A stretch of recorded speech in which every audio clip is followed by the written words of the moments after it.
if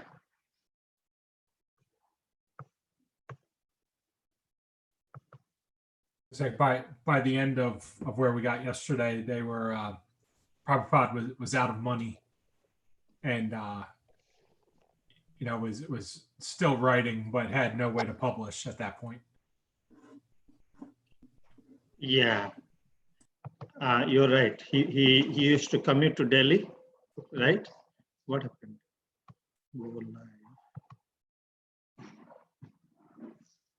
Okay.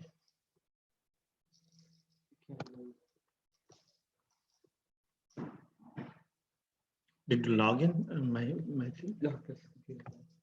To account? No, I didn't. You didn't log in to my account? No. You just joined the meeting? Huh? How did you Oh log yeah, I in? logged into your account. Yeah. Somehow live is not going. I'm sorry. Okay. Anything else?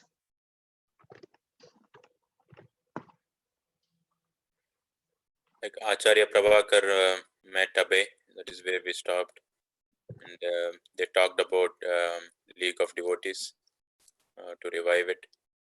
And we also Yeah. went to Bharti Vidya Bhavan, where the Governor Munshi was there, and he preached a little bit there, but he was not getting much success, so he came back to Vrindavan.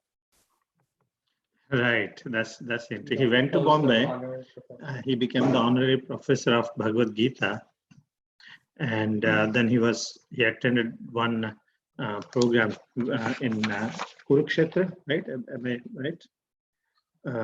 I think Yeah, Kurukshetra. yeah. All the great The people World they Academy came. of Sanskrit. World Academy of Sanskrit came, and people think they have their own agenda. They're not very much serious. Even they're joined by the World, Academy of Religion, right?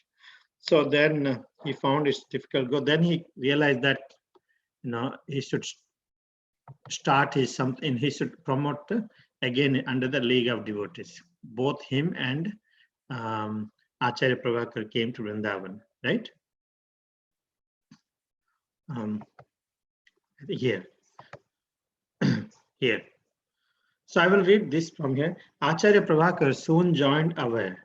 As they talked together in Abhay's room at Vamsi Gopalji temple, Abhay spoke again of his desire to revive the League of Devotees. After having recently seen the watered-down cultural programs in Bombay and Kurukshetra, he felt even more keenly the need for a society of pure devotees. This is a very challenging statement, interesting statement. Prabhupada, really didn't want to compromise. Nowadays, we have this problem, how we will do. I'll discuss in my summary a little bit. So there were already so many cultural and religious organizations. If he liked, he could join one. But where was that organization with which he could affiliate himself wholeheartedly? Only the League of Devotees espoused the conclusions of Lord Chaitanya and Bhaktisiddhanta Saraswati. Vigorous worldwide preaching of devotional service to Lord Krishna, the Supreme Personality of Godhead. Abhay drafted an appeal to the generous public, modern philosophers, leaders, and religionists on behalf of the League of Devotees. The activities of the League, he stated, would be to publish Back to Godhead in English, with translations in many other languages, to educate young men and women for worldwide preaching, and to operate a press solely for printing transcendental literature. These programs would require an estimated 3,000 rupees per month, and he appealed for help. Abhay concluded, Vrindavan is the sacred place of topmost importance, and the headquarters of this league is therefore situated here. Using the impressive new title, Honorary Professor of Gita, Bharti Vidya Bhavan, and Honorary Secretary of Hari Bhavan, Abhay, with the assistance of Acharya Prabhakar, launched another attempt at rallying support for Back to Godhead and the League of Devotees. Within a few days, Acharya Prabhakar returned to his post in Bombay, and Abhay was again alone in Vrindavan. He loved Vrindavan, yet with no means to publish and preach, he was not content there. If he were to travel, he might be able to enlist members for the League.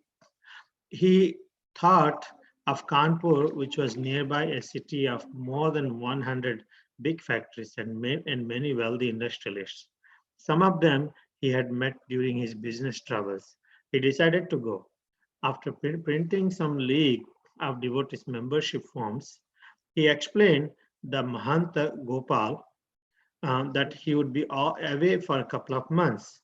The Mahanta was surprised. All the most elderly sadhus who came to Vrindavan stayed put, and some even took vows never to leave. This quiet Baba was coming and going constantly. So after Prabhupada and Acharya Prabhakar came to Vrindavan, Prabhupada was really seeking what the pure organization under what umbrella. See, basically, when you this is what it comes as empathy. Empathy means you need some influential people's support. So Prabhupada looks like always lacking. He has been always chasing people under whose umbrella he can preach. It was not happening. So he said how long he can do, because none of the organizations can. He was trying to watering, because when you try to work with somebody, you're trying to take favor of someone, you have to water down your principles. And so he said only League of Devotees is the only solution. So he started making appeal to public in general to raise funds for establish this Back to Garden magazine English translations in many other languages. His expectation was he would need for all these plans, he has at least 3,000 rupees per month. Under the designations he got, titles he got from as honorary professor of Gita Bhavan and also secretary of Hari Bhavan. Anyway, Acharya Prabhakar, as he's young, he left back again to Bombay to his post. Prabhupada contemplated what to do. Let's go to Kanpur. A large number of factories are there. I can try. Here, Mahanta is very surprised that generally people come for retirement, and retirement spiritual pursuing. They don't want to go anymore. But this person is constantly going back and forth. What's happening? Yeah. Abhay preached actively in Kanpur, stayed in various homes and canvassing for League members. As a guest of Anandeshwar Satsang Mandal, he lectured regularly at the popular Parmat bathing ghat on the Ganges. He especially made acquaintances among industrialists and educators, often sitting and conversing with them for hours, and many were impressed by his dedication and his soft-spoken talks. But his collections were small. When he offered the wealthy magnates his constitutional membership, they usually opted in favor of the 2 rupees a year subscriber membership. He collected a few letters of appreciation, but after 2 months he left. After some months in Vrindavan, Abhay decided to go to Bombay and preach. In Bombay, he quickly broke off his association with the stifling Bharatiya Vidya Bhavan and moved out of the faculty residence there. Staying a week at a time in the homes of various patrons, he tried to generate interest in his missionary activities. When a friend of Acharya Prabhakar's arranged for Abhay to address Sunday evening crowds at a Bombay beach, Abhay accepted. Following already established custom, he sat on a cushion and people gathered, from 500 to 1,000, sitting and listening. As he loudly spoke the philosophy of Bhagavad Gita, Abhay spoke for several nights, and there were other lecture opportunities. One week he spoke several times at a Bombay Vishnu temple. So Abhay went to Kanpur to preach, and he would regularly give lectures. And he would try to get people to donate and stuff, but they would usually go towards his 2 rupee a year subscriber. But after 2 months he left Kanpur, and after some time in Vrindavan he went back to Bombay. But when he went back, he broke his association with the Vidya Bhavan, and he would move to various homes and stay there for a week as long as he could. And one friend of Acharya Prabhakar arranged for Abhay to speak at a Bombay beach, and there he sat on a cushion as a custom, and people numbered between 500 to 1,000 sat there and listened as Abhay spoke about Bhagavad Gita, and he would go here and there to give lectures. He would also speak several times at the Bombay Vishnu temple. So he again went to Bombay.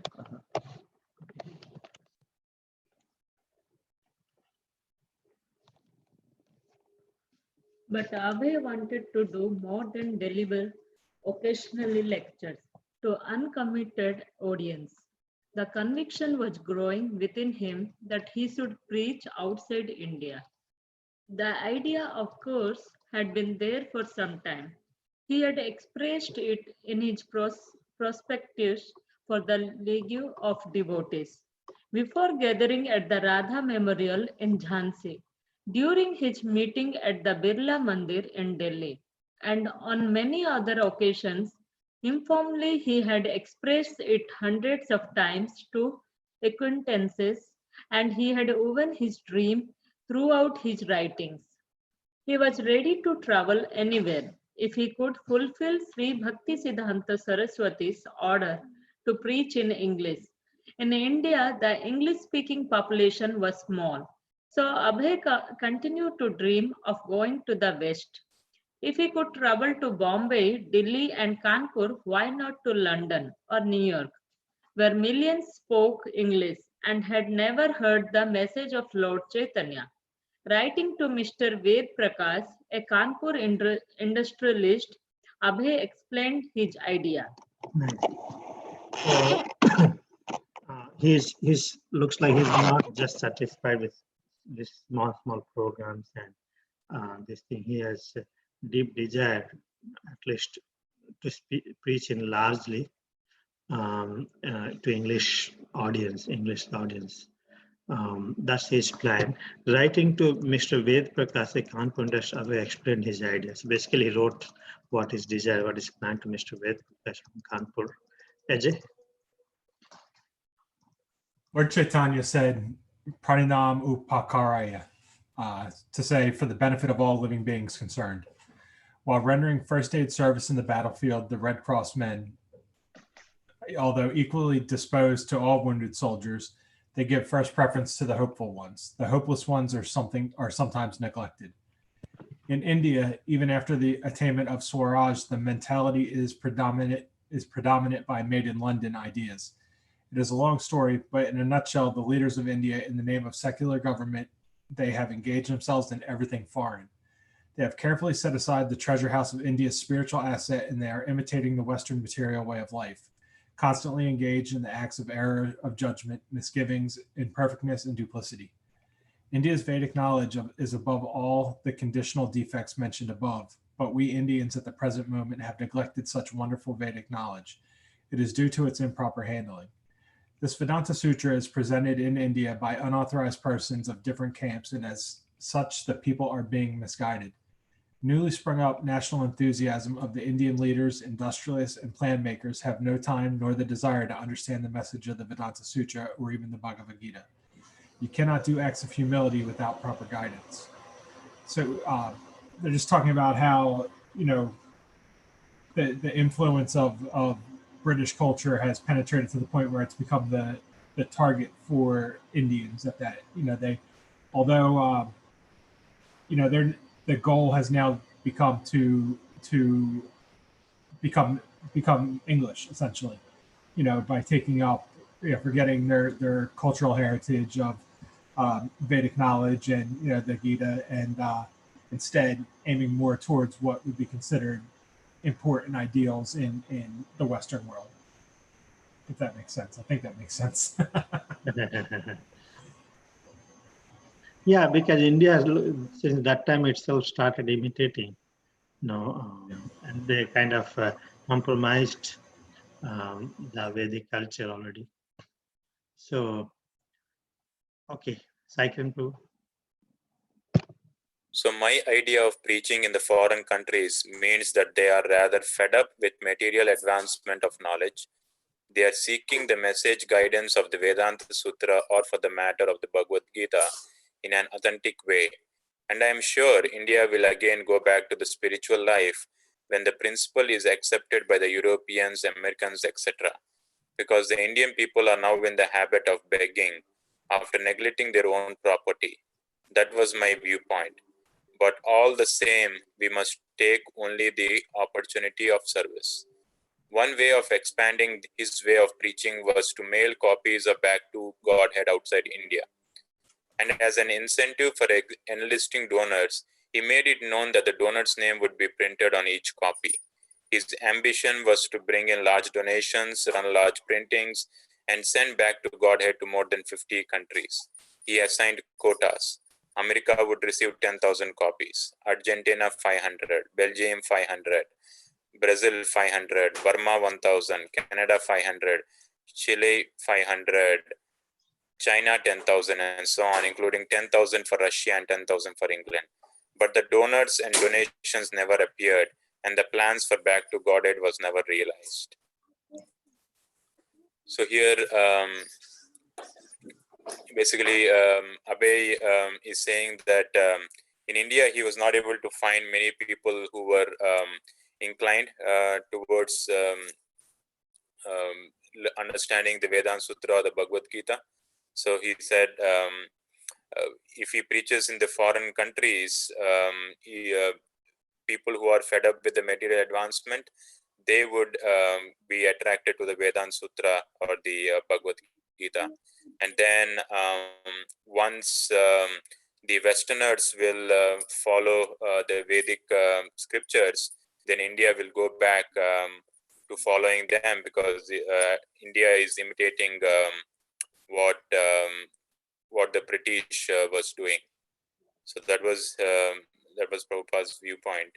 And then one way of doing this was reaching out to different countries was by mailing copies of Back to Godhead outside India. And he would basically he would put the donor's name, like whoever donated, on each copy, so that way he could get more donations. And then he also made a list of the countries he would send Back to Godhead for distribution. But no response. Yeah.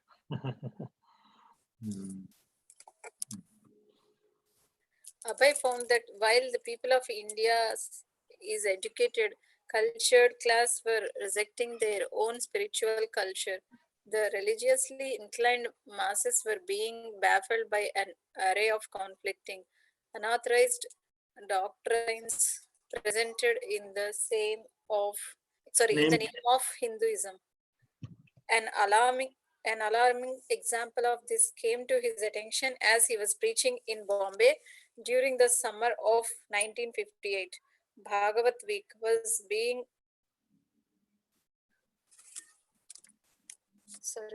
Bhagavat Week was being publicized by a group whose teachings conflicted with the pure parampara presentation of the Bhagavata. The Bhagavata, Srimad Bhagavatam, was the devotional scripture par excellence, the literary incarnation of Krishna. Yet the organizers of Bhagavat Week were using Srimad Bhagavatam to teach impersonalism and minimize Lord Krishna.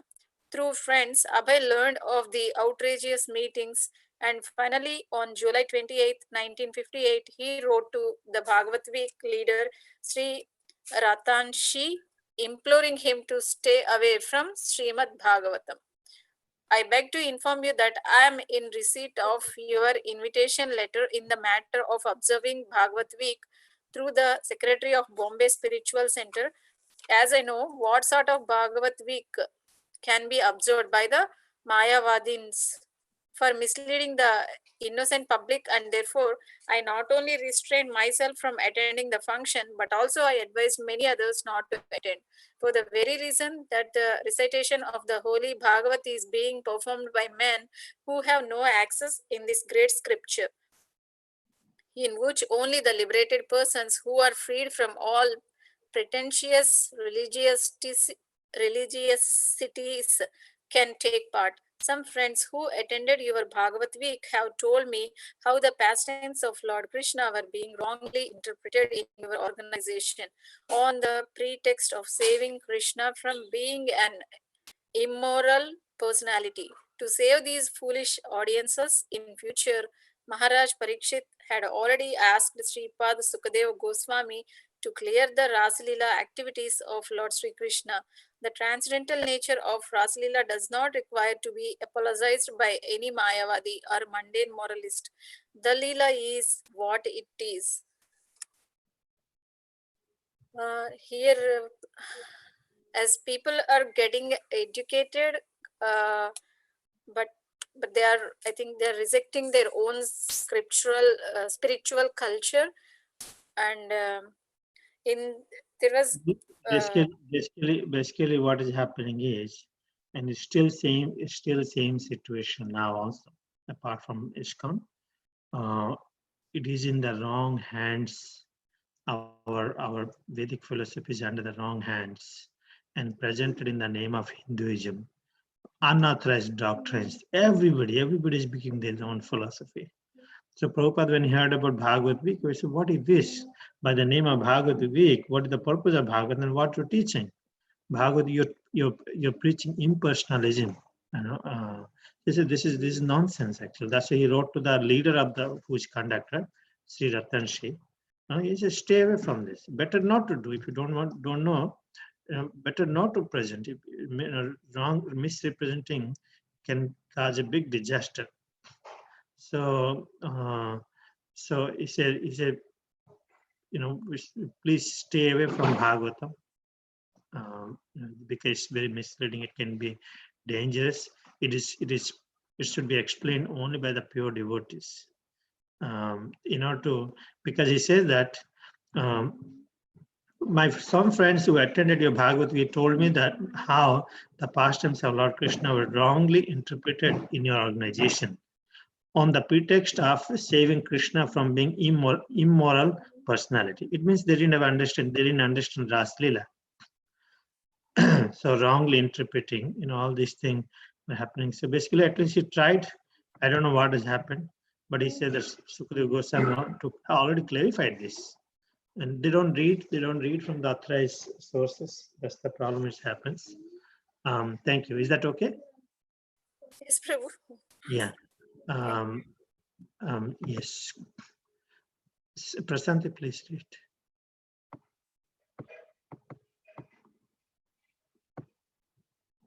Sloka number 30, it is forbidden that a mundane person should indulge in hearing Ras Leela or should hear Ras Leela from a mundane person. In your organization, both the audience and the lecturer are mundane persons and they indulge in the matter of Ras Leela out of sheer foolishness, with result in imitating Rudra, who swallowed up the ocean of poison. Abhay warned that legal action could be taken against such a religious fraud. But Bhagavad Week continued and hundreds were cheated. While the professed followers of Vedic culture were being baffled in their allegiance, modern westernized Indians were rejecting Vedic culture as backwards and irrelevant. There was Prime Minister Nehru, who wasn't at all spiritually inclined. He was for modernization and for what Abhay called made in London ideas. At least Mahatma Gandhi, although he had never responded to Abhay's letters, had been spiritually inclined, but not so his follower, Pandit Nehru. Still, out of concern for the way India's leaders were rejecting their country's spiritual heritage, Abhay decided to write Pandit Nehru. Although in Bombay, Abhay was practically homeless, in August of 1958, he boldly wrote the Prime Minister expressing his conviction that India's spiritual culture must not only be revived at home but also be distributed to the West. He reminded Pandit Nehru that from ancient Greece down to the atomic age, the Western world had seen only materialism and had therefore never known peace. If Nehru were to continue following the path of materialism, the only results would be strife and war.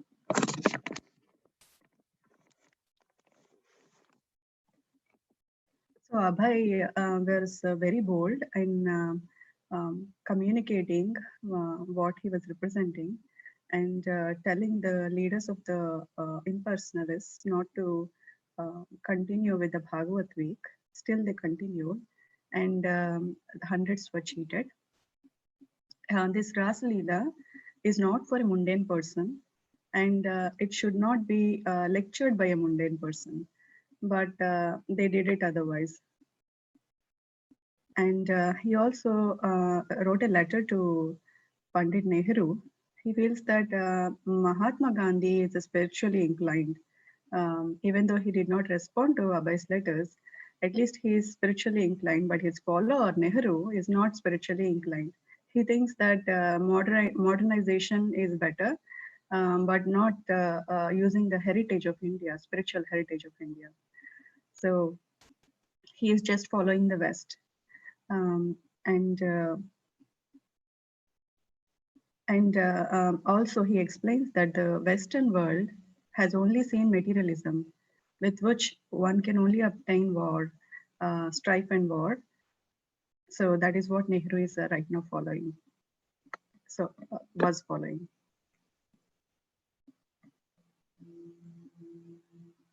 Okay. It's already 1958. It's almost 64 years, right? That time. Unbelievable. Yeah, he came in 69. Sridhari or Srikar? Therefore, India may not waste her time in imitating the Western way of life. You have admitted it that the position of Indian culture is of high order, but at the same time, you want to bring in material prosperity by scientific advancement of knowledge. But what is that scientific knowledge? Spiritualism is also advanced scientific knowledge. Material advancement of scientific knowledge cannot give even material prosperity to people in general. Do you think that horseless carriage or telephonic or radio communication or any other such ephemeral facilities of life can bring in material prosperities? No, it cannot. Material prosperity means the people must have sufficient to eat or to maintain the body very soundly. Do you think that your different plans have brought in that material prosperity, or that modern Western civilization can bring in that prosperity? Even they are given that facility, the unrest will continue to go on till there is spiritual satisfaction of life. That is the secret of peace. Even without having been to the West, Abhay expressed his conviction that the Americans and even the Russians were hankering for spiritual realization. They could not have become satisfied merely with material advancement. Pandit Nehru, therefore, should help his friends in the West by offering them spiritual knowledge from India. Poverty means poverty of knowledge. Prime Minister Chanakya used to live in a thatched cottage, but he was the dictator of India during the time of Chandragupta. Mahatma Gandhi voluntarily accepted the way of living of the so-called poor man and was the dictator of Indian destiny. But was he poverty stricken? He was proud of his spiritual knowledge.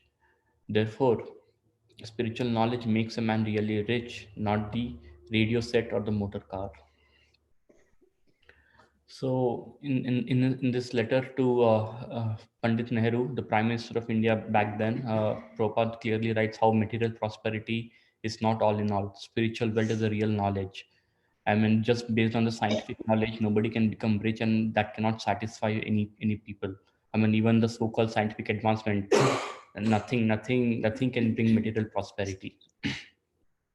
And then he's saying that, I mean, he's challenging Nehru, saying that, do you think all these different plans, I mean, that you're making, do you think they all bring any material prosperity? Then he says, no, they cannot. It will only cause unrest, and that will continue to go on until and unless there is some spiritual satisfaction of life. So he was saying that secret of peace is the spiritual knowledge. Once we cultivate spirituality, that is the secret of peace. So Prabhupada has never been to the West until then, but still he had a deep conviction that the people in America and Russia and everywhere in the world are still hankering for spiritual realization. And then he somehow felt that people were never satisfied with the material advancement. So he was writing to Nehru asking that India should help the world by offering spiritual knowledge. And then again, here also he mentions that Prabhupada mentioned that the poverty means poverty of knowledge. Like during the Chandragupta Maurya time, Prime Minister Chanakya used to live in a thatched cottage, but he was a dictator of India. Similarly, even Mahatma Gandhi, he voluntarily accepted a simple living, but he was like very proud of his spiritual knowledge. Therefore, so he says that spiritual knowledge makes a man rich, not any material advancement. Can you believe how he addressed here Chanakya Pandit, Prime Minister Chanakya Pandit? He want to make sure that people in Europe, similar post, how they lived with an example he's giving. Prime Minister Chanakya Pandit, yeah. Generally, we won't hear that. Yes. Back in the 1930s, the Nehru family had bought their medicines from Abhay's Prayag pharmacy, and Abhay now appealed to Pandit Nehru as an old friend from Allahabad. Just as Abhay had requested Mahatma Gandhi, he requested Nehru to leave his political responsibilities and, as a popular gentleman of the world, engage the rest of your life in his organized spiritual movement to make a real adjustment of Western material science combined with Indian way of spiritual realization. As with his letter to Gandhi, his letter to Nehru went unanswered. Among Abhay's former Bombay contacts with Mr. Harpans Lal, a landlord who had once assured Abhay that he would provide him lodging whenever he needed. In the summer of 1958, Abhay went to call on Mr. Harpans Lal only to find that he had gone to the west. When Abhay learned that Mr. Harpans Lal was traveling not only on business but on a cultural mission, his imagination seized on the idea of an Indian on a cultural mission in the West. He wrote to Mr. Harbans Lal asking for a place to stay, but also presenting his own cultural mission. Abhay knew that many Westerners respected Indian culture.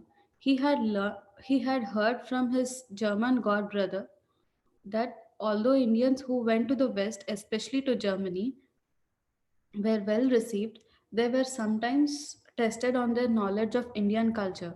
So Abhay advised Mr. Harbans Lal to teach the real conclusion of Indian culture as he traveled. Should I continue, Prabhu? Or? Okay. So in 1930, Nehru's family used to uh, buy medicines from Prabhupada's pharmacy. So, as an old friend, Abhay requested Nehru also to leave his political responsibilities and engage his rest of the life with spiritual movement. So, just as he requested to Gandhi, but even Nehru's letter went unanswered. So, in the summer of 1958, Abhay called his old landlord, Mr. Harbans Lal from Bombay, to ask for a stay. But he got to know that he already went to the west, and he also knew that not only for his business purpose, even to spread the spirituality in the west, he went there. So he thought that he would request Mr. Harbans Lal to teach the real conclusion of the Indian literature in even in the west. So basically, he was trying to say you're going and take this opportunity to preach the right way, because isn't it common many times you're inquisitive to learn about Indian culture? Not many. Whoever is inquisitive, unfortunately, till now Indians are misrepresenting our the actual heritage very badly, because no one learns it. No one wants to learn. That's the great challenge. Okay. Vijayanand Prabhu.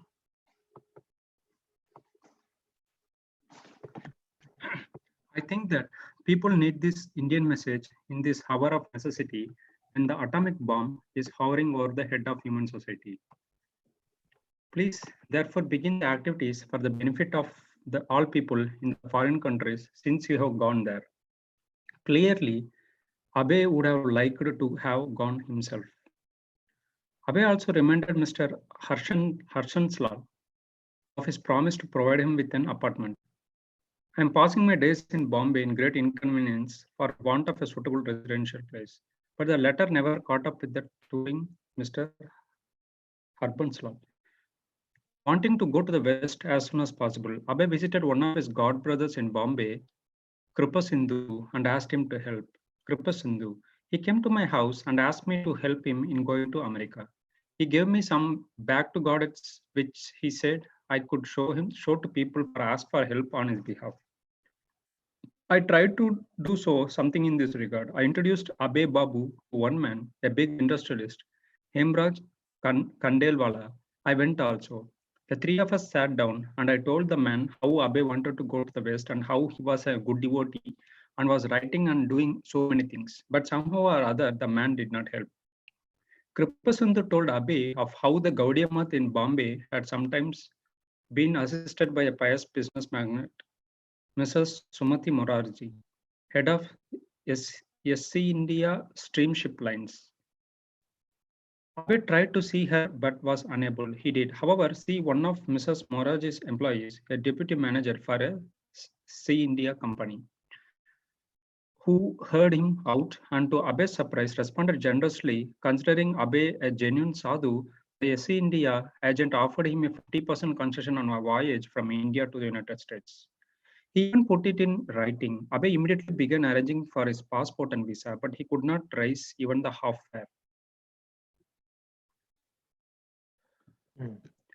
Okay, so this describes like how like what the situation, like how Abe was trying and his intention to go to the West and spread the Indian message there.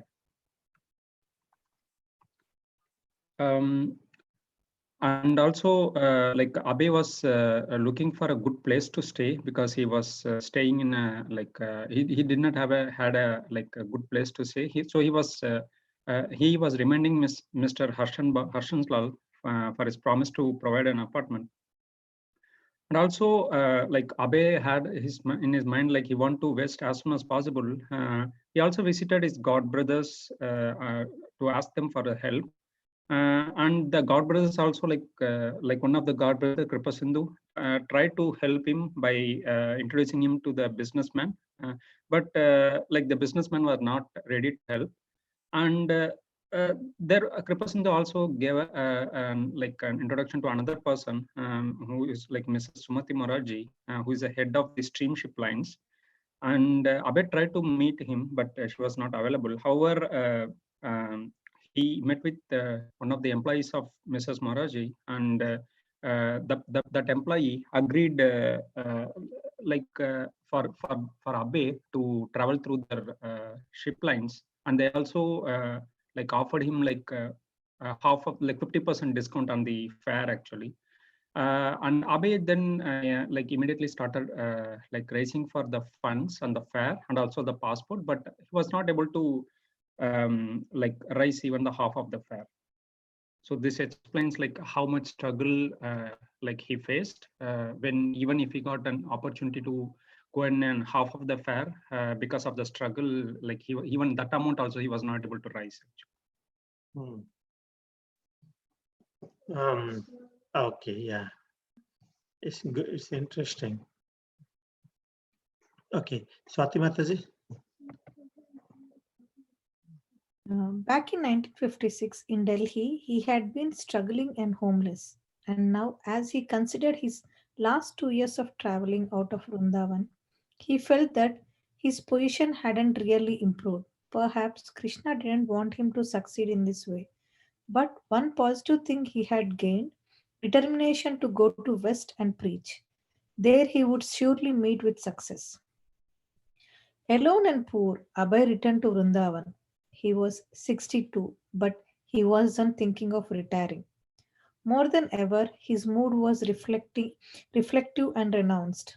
Because few people know him and because he wanted to write, he kept to himself. He enjoyed deep peace as a resident of Vrindavan. Outside his window, the scared Yamuna flowed by in a peaceful. The sacred Yamuna. Oh, sorry. The sacred Yamuna flowed by in a peaceful panorama for his private audience. The KC Ghat neighborhood was quiet, though in Peradon he could hear a few devotees bathing and chanting. When the moon was full, the river seems like a coolly resplendent jewel, and in the morning the sun would appear like a red smudge. A fire burned through an opaque wall, at last bursting forth and cleaned the entire sky. Until in the hot blaze of noon, while the room would be in shadows, Abhay could see from his window a shimmering sun high in the sky and glittering across the silver sheet of gentle river. Without so much as leaving his room, from his doorway he could see hundreds of temples clustered together for miles in friendly town of Vrindavan. The various punctual kirtanas and bell ringings in temple, the spontaneous songs to Lord Krishna in numerous homes and in the streets rose and filled the air with devotion. Thank you. So now back, he was homeless in 1956 with nothing, right? His last years of traveling again out of Vrindavan, his position didn't really improve. So again, he back to Vrindavan, alone and poor, back to Vrindavan, already 62, still no plans to give up. Still no plans to give up. So now he's a little peace. Now he's resident of Vrindavan. He's literally relishing the atmosphere of Vrindavan. You know, these are the words now which reminds us Vrindavan, that's a very beautiful, wonderful place. It has changed. It has changed a lot, but Vrindavan is Vrindavan, right? So that's the thing. But that time, Prabhupada's time, 1960s is 58 is mentioning how it is. The environment was, how the scene was, very quiet and some kirtan going on and arti going on. So it looks like Lord Krishna is giving so much of experiences for him. At the same time, he has all his plans are spoiling, as if like Lord Krishna is personally orchestrating everything for him. Brajaspavi, please read.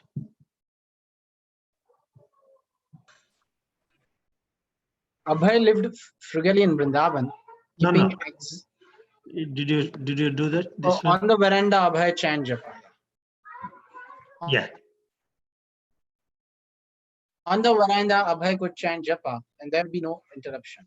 He enjoyed a simple, almost carefree life of minimized physical wants. A few hours of rest at night, a little prashadam at noon, the simplest clothing, and he did not have to flatter anyone, support anyone, or manage anyone's life. His mind and intelligence were free and dwelt constantly on spiritual master. He saw his present circumstances as a preparation for a greater task before him. Despite his adversity, he felt that he had barely begun his work. Yet he felt confident. He had his vision of a world association of devotees. It was not an ideal dream, although he was not certain how it would all come about. But he knew his duty. For the present, he would go on describing his vision, the vision of his predecessor, spiritual masters, in articles and books. But as soon as possible, he should go to the West. Westerners, he had concluded, were not satisfied with a materially comfortable life, devoid of spiritual understanding, more than his fellow Indians. They would be open to the message of the absolute truth. He should go, and he would go, if Krishna desired. Abhay lived frugally in Vrindavan, keeping every expenditure and every receipt. He carefully kept just as if he were running a substantial business. Even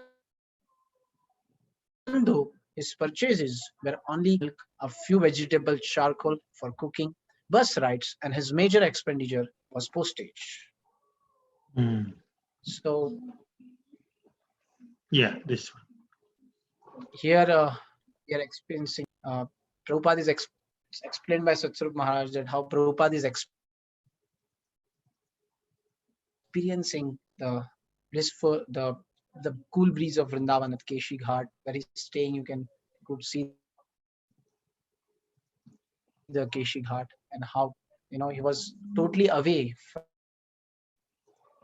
from all worldly connections required to be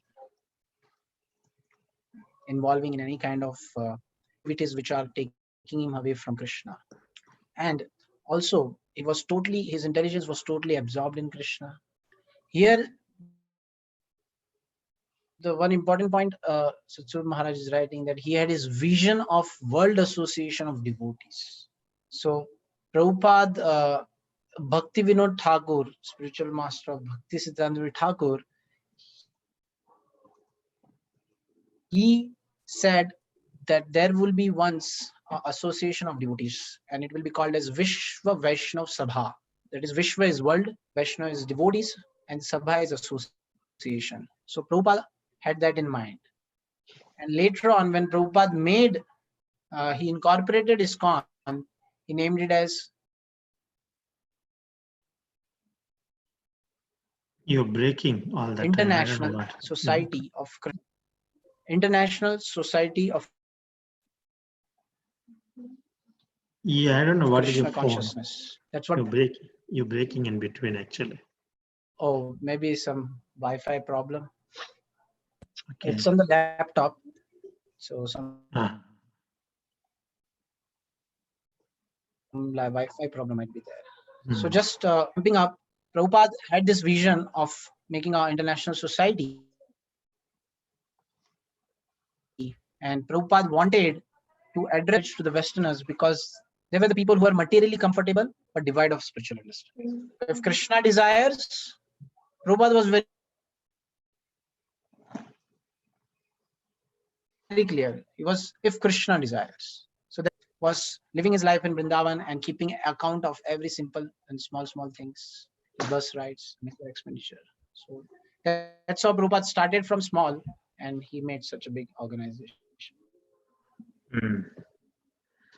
It's interesting, he realized that he didn't write enough because all the time his mind was only back to God, raising funds, back to God, raising funds, influence. He didn't spend time. Now it looks like he's spending time. Huh? Yeah, but primary writings, yeah. Abhay composed a Bengali poem, Vrindavan Bhajan. Its opening stanzas were especially self-reflective and personal.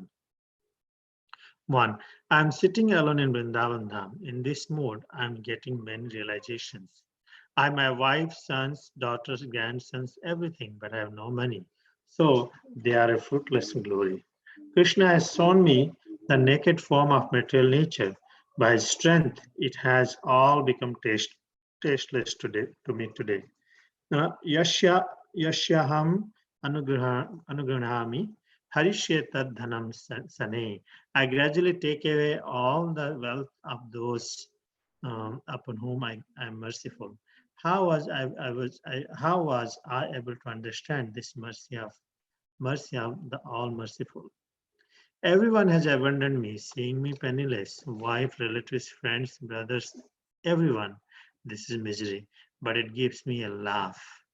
I sit alone and laugh. In this Maya Samsara, who do I really love? Where have my loving father and mother gone now?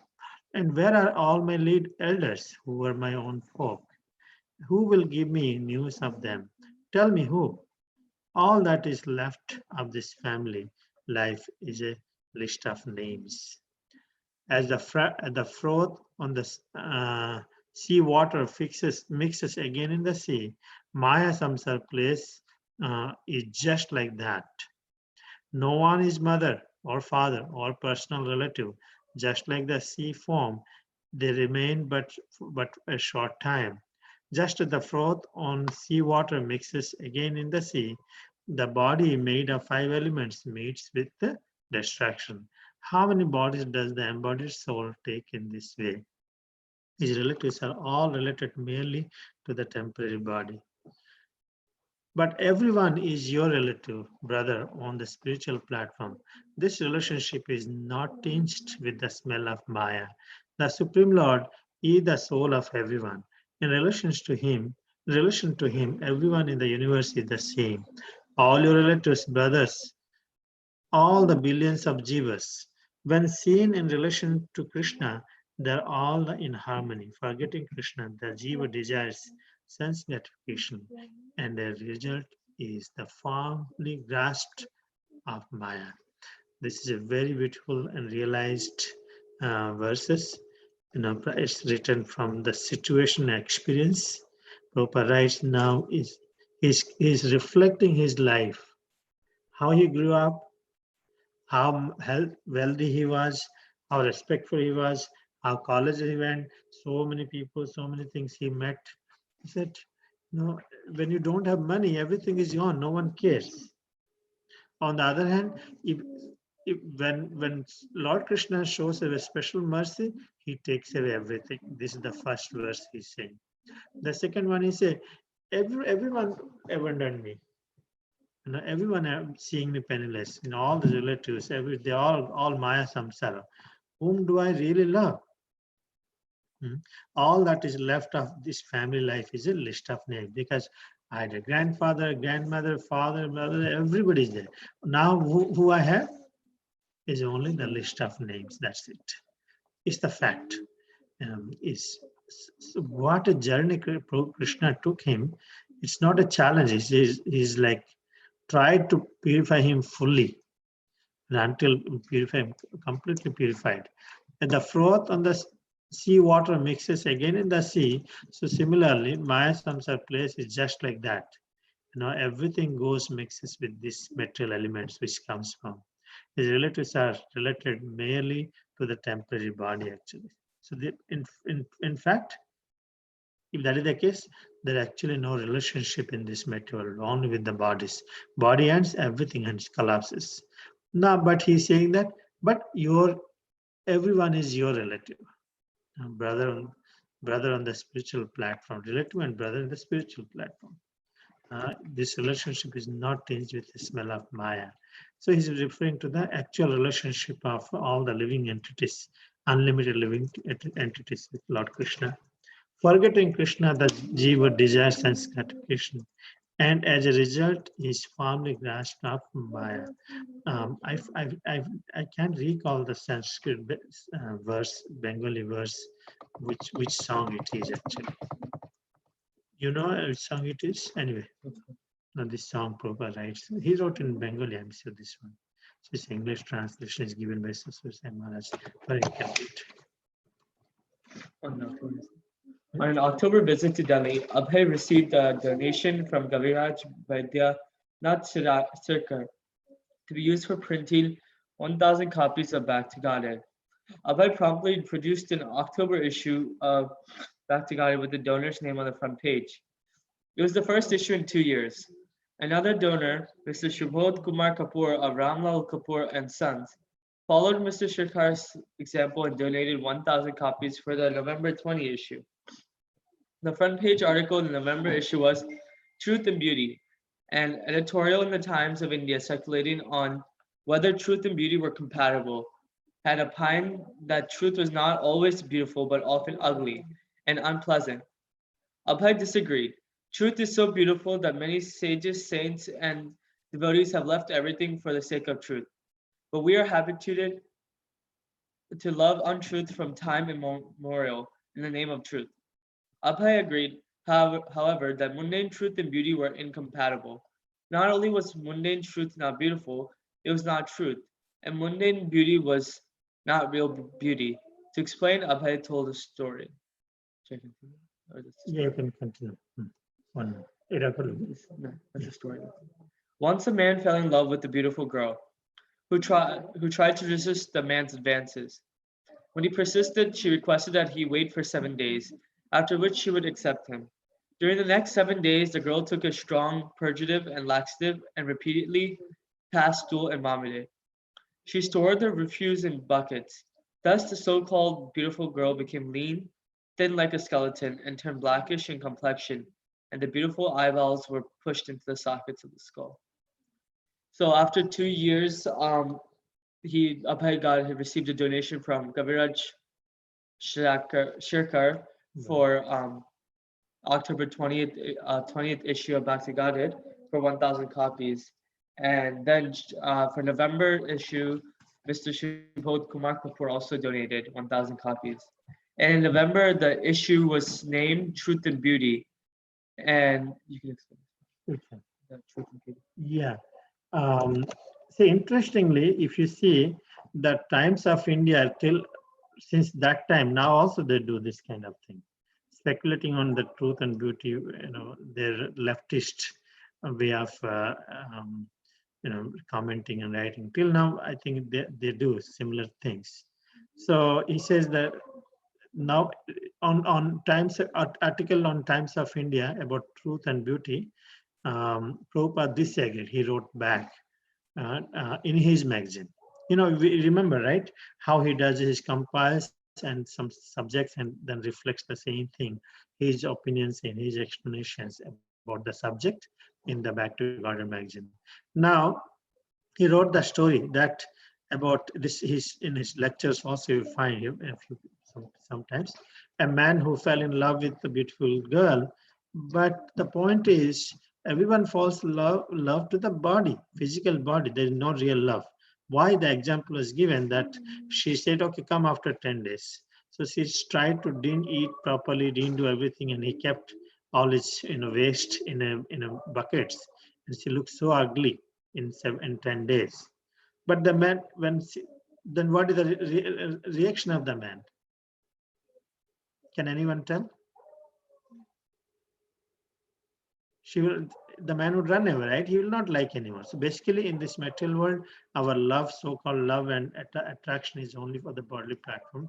They're not platform the spiritual. This is the greatest example. We love, a body and good bodily attraction only. There's no truth love. True love is only on the platform the spiritual Krishna consciousness. AJ, please.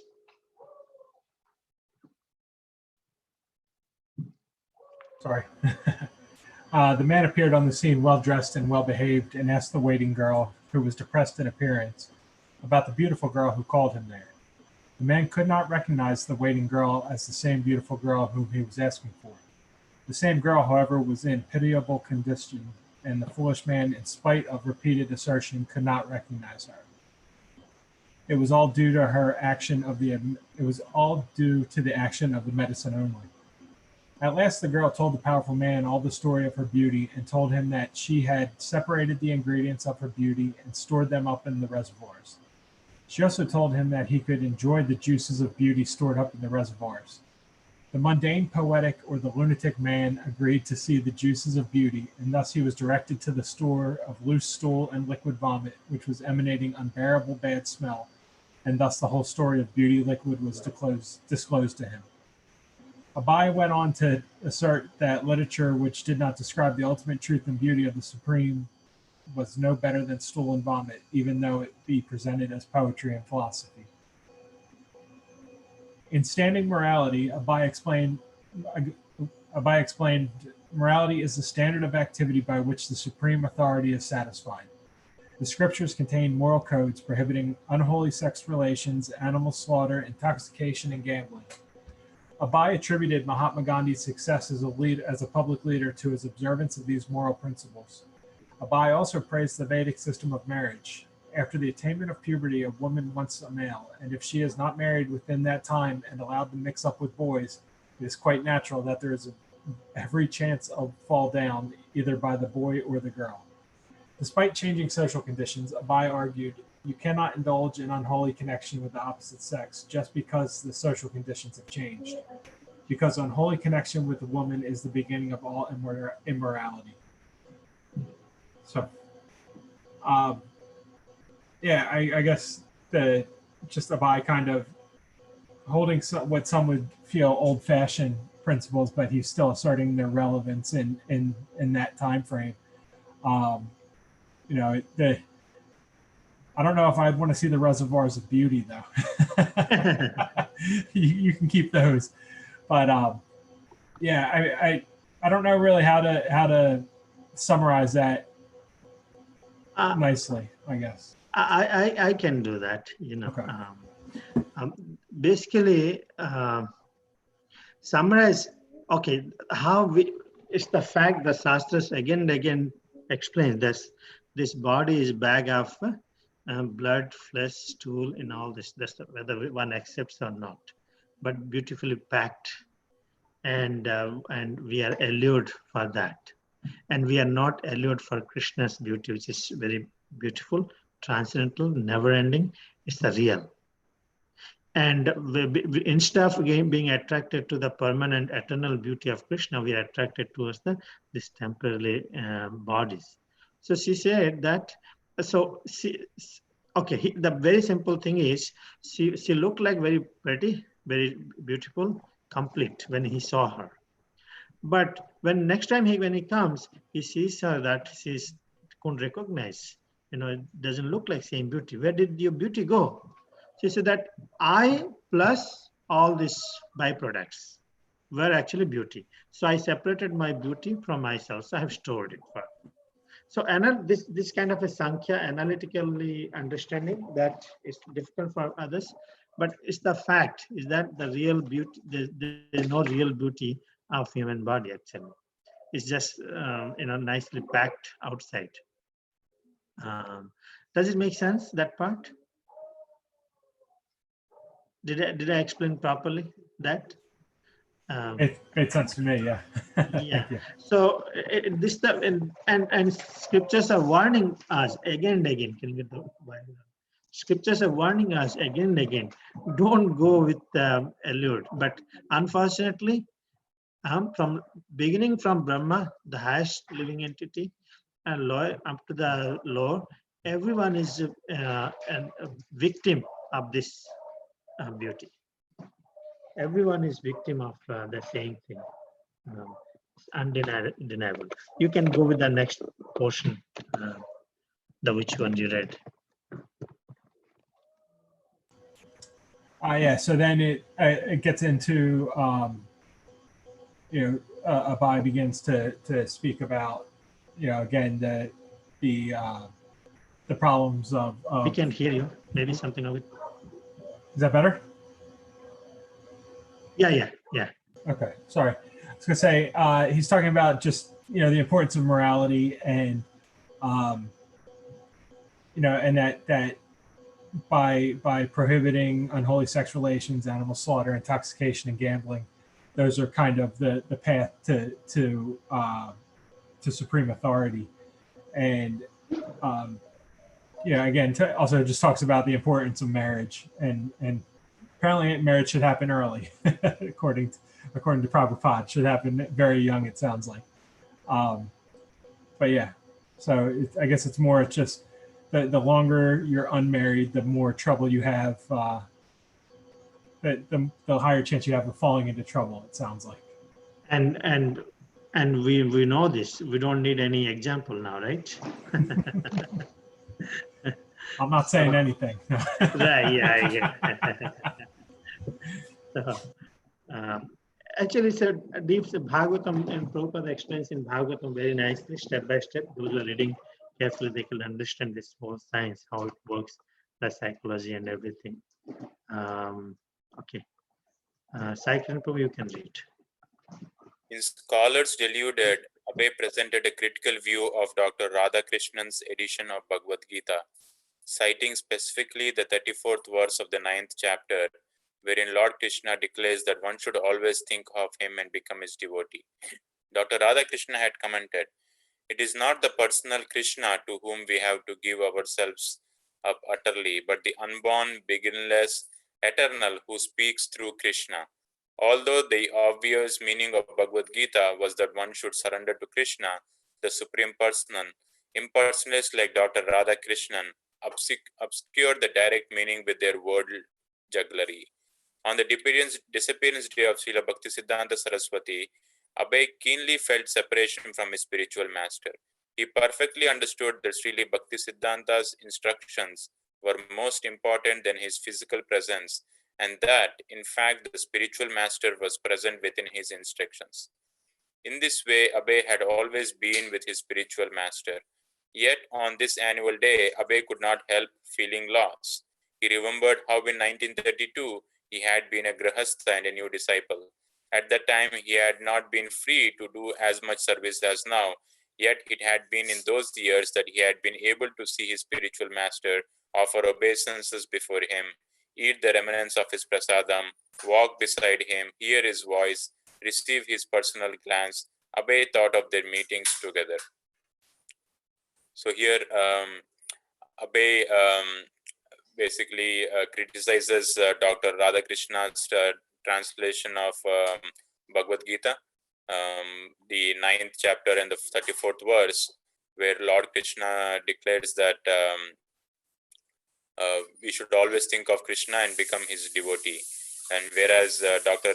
Radhakrishnan had an impersonalist view, and he said that the surrendering is not to the personal form of Krishna, it is to the impersonal form, which is not the correct intent of what Krishna spoke about in Bhagavad Gita. And again, he mentions that impersonalists like this, with their world jugglery, they change the meaning of the actual purpose of Bhagavad Gita.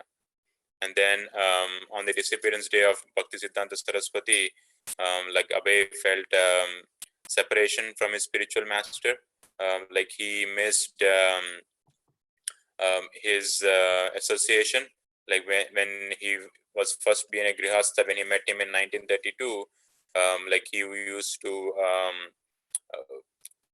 have conversation with him, he used to walk with him, and he used to eat the remnants of his prasadam, offer him obeisances. He missed that time he was a grihastha, he did not have much time, but now he has a lot of time, but he is spiritual master, he misses him. It's a deep separation, when he's having these challenges, and I'm sure he's really missing his spiritual master, his everything. So it's 8:41. I hope we had a wonderful sessions, isn't it? Anyone wants to give a quick summary, if anyone can, or anything, any reflections, quick?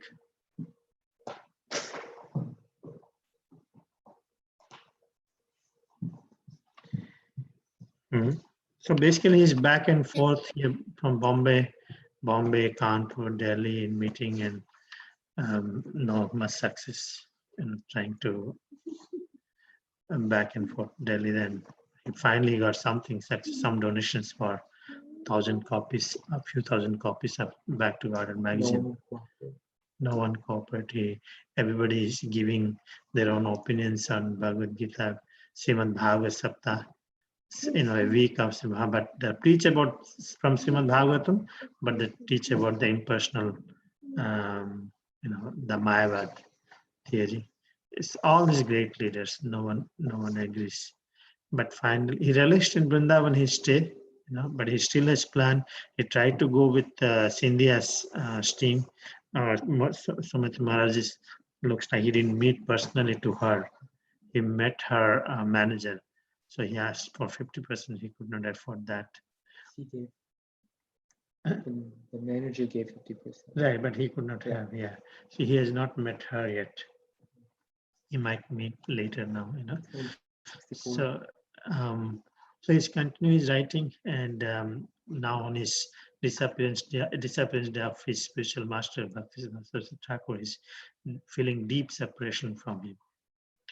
So we are going to discuss a project, a kind of a cafe in University of Delaware this 9:15. So you all please join if you can. Thank you so much. Hare Krishna. Srila Prabhupada ki jai. Shri Prabhupada Lilamrita ki jai. Hare Krishna. Hare Krishna. Hare Krishna. Have a good night. Hare Krishna. Hare Krishna. Thank you. Hare.